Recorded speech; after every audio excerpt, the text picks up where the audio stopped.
welcome. Oh, it's great to be here with you, Kath. Thank you. Now, you advise to multi-million-dollar companies and government and all sorts of people.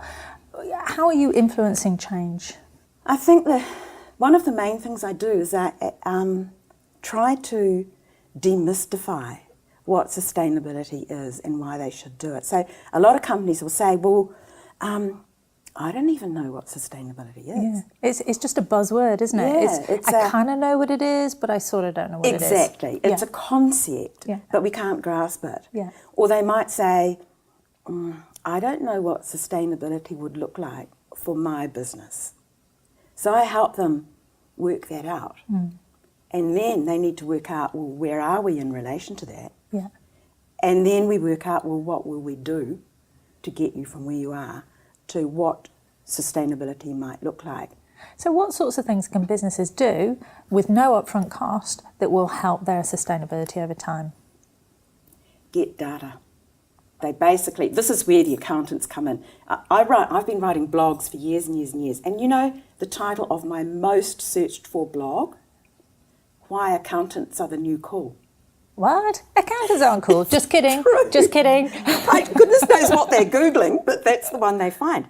So in your business, you've got a gold mine of data about how your business operates. And until you really understand what that business is telling about how you relate to the environment, you don't understand your business. So how can you run it well? Because actually, doesn't the data show that companies who embrace environmental stuff and sustainability and all of that are doing better than other businesses? Yes. Explain that to me. Way back, I think in 1990, I read an article about the Fortune 500 companies in America. This is the most brilliant companies in America that make the most money. And someone said, well, that's great, we've got the top 500. What makes the top of the top better than the bottom of the top? And they had a look. And what they found was the ones at the bottom ranking, even though they were still America's biggest companies, and listed on the stock exchange, they would be more likely to be polluters. They'd be more likely to have really bad staff relations and lots of employment grievances. They would have customer complaints. They would have quality problems. They just basically weren't being managed very well. So at the top of the tree, you've got the companies that are good at everything. And so if you wanted to measure the quality of a company's management, you'd need to do a PhD on that. Well, no one can afford that. But if you just look at their environmental indicators, it's a brilliant, simple way of finding out how well that company's actually run. Wow. So actually, if you're running a business, look at your environmental stuff, data, to understand how well you're doing. Absolutely. And how does this relate? I mean, I know you work with big companies as well as smaller ones, but how does this relate to, just a little SME? Small business, of which obviously we have a lot in New Zealand. We do. I think 90% of New Zealand companies are 10 people or fewer. Yeah. And most of them around 2 or 3. Yeah.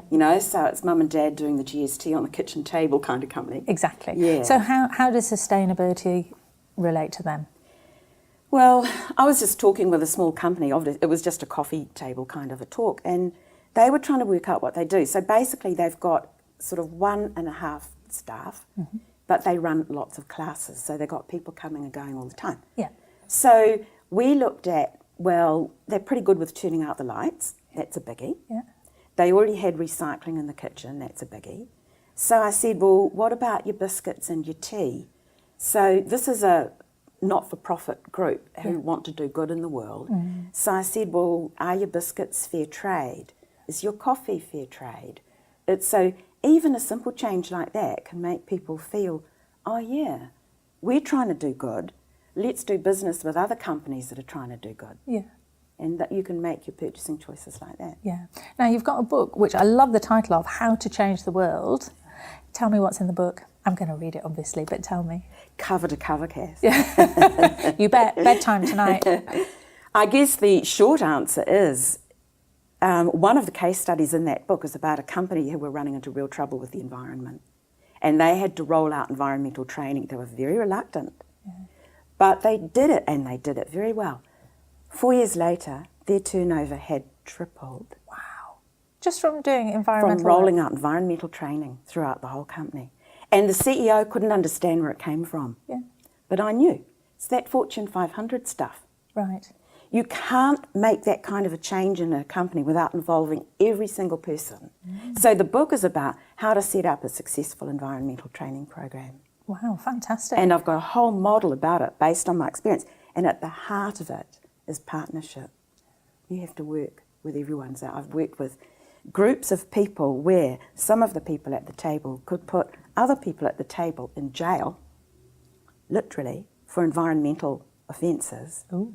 And they've developed a training program that has lasted 20 years and is still going incredibly well. Wow. Well, it sounds like Partnership. there's something in there for everybody, whether you're a big company or a small company. Yeah. Yes, indeed. And for us as individuals, of course. Yes. And just a message to my daughter, please turn out your lights. Claire said so. Thank you, honey. Thanks so much for being with us. Thank you, Kath. What a pleasure.